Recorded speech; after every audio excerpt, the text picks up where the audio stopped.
الشيطان الرجيم.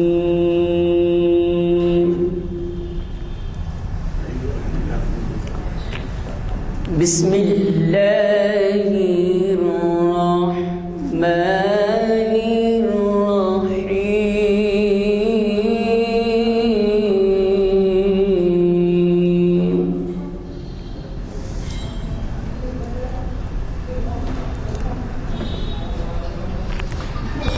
ما كان على النبي من حرج فيما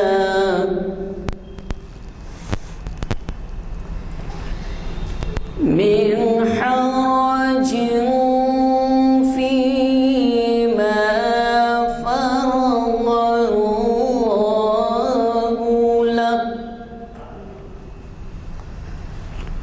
سنة الله في الذين خلوا من قبل وكان أمر الله قدرا مقدورا.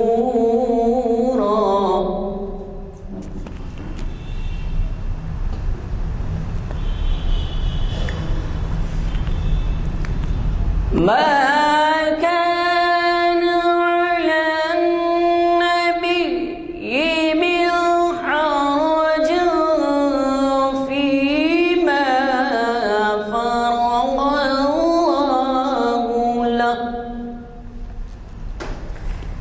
سنة الله في الذين خلوا من قبل وكان أمر الله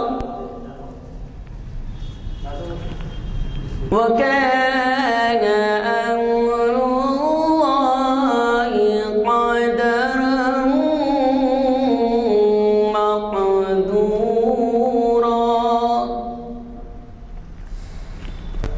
الذين يبلغون رسالات الله ويخشونه ولا يخشون أحدا إلا الله وكفى بالله حسيبا. ما كان محمد أبا أحد من رجالكم